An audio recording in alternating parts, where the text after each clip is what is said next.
For the life of me, I do not get what NBA draft heads, I'm using the term loosely, have against AJ Dybantsa. There, for some reason, seems to be a prevailing notion on social media, for these, I call them draft nicks, draft heads, guys who want to think that they know what it takes to succeed when it comes to the NBA. And for some reason, some of them seem to have a vendetta against BYU's young superstar freshman. And like I said, it baffles me to no end. We are watching one of the seminal talents, at least in the last 5 to 6 years in terms of the NBA draft, playing out before our very eyes if you're a BYU fan. If you're lucky enough to have gone to the Marriott Center or been where BYU's played on the road this season, you have watched a guy that, in my opinion, at worst, is a top 3 pick in next year's NBA draft. And if I had to pick today, personal opinion on the matter, if I had to make the number 1 pick in the NBA draft, I don't care what franchise it is, whether it's my beloved Utah Jazz or otherwise, I am picking AJ Dybantsa. And the reason why, I believe he's got the most upside on both sides of the basketball. Yes, Darryn Peterson is an absolute seminal talent in his own right. He's played 13 games this year. He's going to fit right in with the load management style of the NBA, and that's not a compliment. Maybe very blunt about that. Cam Boozer's an incredibly talented offensive player, but much like his old man, Carlos, he's a bit of a sieve on defense. He's got the same body type, and while he scores, he gives up almost just as much on the defensive end of the court. That is why I believe that AJ Dybantsa has the most upside of any of the top draft picks in this NBA draft, and I'm telling you, it's a draft chock full of talent. Koa Pete, what you saw last night from Yesufu, Tunde Yesufu, there are freshmen littered across the Big 12 who are going to be first round, if not top 10 draft picks. And we're lucky to watch them all play out. And I've been lucky enough to have a seat in the Marriott Center on Media Row watching a lot of this talent play. But AJ, for the life of me, I do not get the criticism. Some people are questioning his motor. Some of them are questioning his perimeter shooting. You want real hard and fast stats of what he accomplished? Well, he has done something that no other player has done in the past 3 decades. Last night, there was only one Division I or NBA player who has had a game where he, and this is according to Opta Stats, has scored 35-plus points, grabbed 5-plus rebounds, dished out 5-plus assists, shot 70% from the floor, had only 1 turnover or none, and played the entire game as AJ played 40 minutes against the Baylor Bears. And that one player, I'm not going to bury the lead. It's AJ Dybantsa. He is absolutely electric. He is everything that I think anybody who, when he arrived at BYU, could have hoped he was going to be. He's been just that.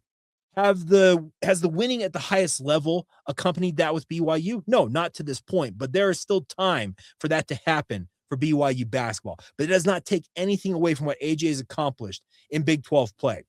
His stats in Big 12 play alone right now, he's averaging a shade under 27 points per game, just over 5 rebounds per game, 3.5 assists, and he's shooting 51, 40, and 73. So 51% from the field. That's incredible. 40% from 3 and 73% from the free throw line. If you want to quibble with the free throw percentage, go right on ahead, but he's doing it himself. We asked him in the aftermath of the Houston game. He said, I missed 5 of my own. There's no excuse for that. This is a kid who is harder on himself, I think, than almost anybody out there. And if you missed the Deep Blue feature that BYU TV did on him this past week, I think it's a week ago, they did it. His parents, they've got a really firm hand on their son and making sure he's not getting a big head. And AJ's never really struck me as a guy who is going to play like he's got too big of a head for the game and the team that he's playing for. He has fit in phenomenally well with BYU, I feel like. I think based on body language, he and his teammates get along very, very well. It was really cool to hear him talk about last night how, he had an incredible performance, like a seminal performance, one that hasn't happened in 3+ decades, if at all ever. And he says, you know what my mindset was? I wanted to get down here to Baylor and get a win for Rob, speaking of Rob Wright. That kind of tells me everything I need to know about AJ. He is more about making the right play. And I'm not trying to compare these two because I'm telling you, one's one of the all-timers, maybe 1A to 1B in terms of Michael Jordan. But LeBron James reminds me a lot of what AJ Dybantsa has in his game. And what I mean by that is LeBron is a guy who has always been willing his entire career to make winning plays when needed, but also willing to dish the ball to teammates that also can make the winning plays.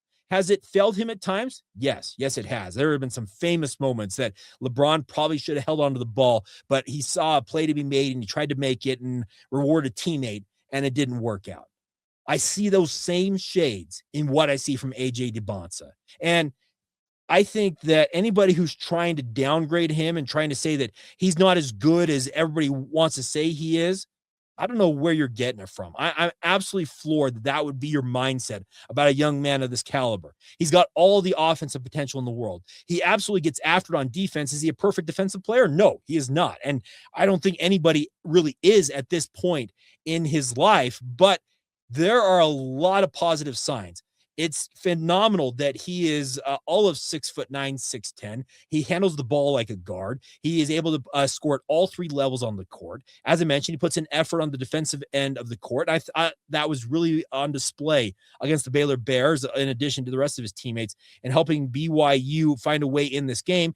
And as Fran Fraschilla, who I think Fran knows more about college basketball and just pro basketball and basketball in general than I'll ever know, said this last night, quote, "These draft experts better make up their mind about BYU men's basketball star AJ Dybantsa. What," and he capitalized what, "have they been missing all season year? Honestly, have they watched the guy in person?" And my response to that to Fran would be, I don't think they have, Fran. And because if they do, you see what I think all of us see in AJ Dybantsa. He has got every skill set. He has got every God-given talent that can be given to a basketball player. And there's a reason why he is going to be a very, very wealthy man in due time. And he's already pretty dang wealthy. Trust me. Having an NIL deal with Red Bull, exclusive NIL deal with Red Bull, and one with Nike, in addition to others. And oh, by the way, he's reportedly cashing a check to the tune of millions, plural, from BYU in terms of revenue share and NIL. This is a young man who is going places. But the thing about it is, I do not get for the life of me anybody who wants to poke holes in his game. Yes, I know that's what NBA talent evaluators are trying to do. They're trying to essentially, hey, I need to force myself to talk myself out of not taking AJ Dybantsa. That's what a lot of people do when it comes to the NBA draft. I would flip the whole narrative on its head, though, and say, why wouldn't you want this guy on your team? I don't know. And like I said, I do not for the life of me understand why certain people find such joy in trying to tear down and, like I said, pull down this kid and say he's not as good as we think he is. Because I, personal bias right here out in the open, I would take him with the number one pick in the NBA draft. I think is that good. I think his potential is that great. And I do think he is going to be an absolutely incredibly he's going to be an incredibly successful and talented player at the NBA level because he's already showing it at the highest levels of college basketball.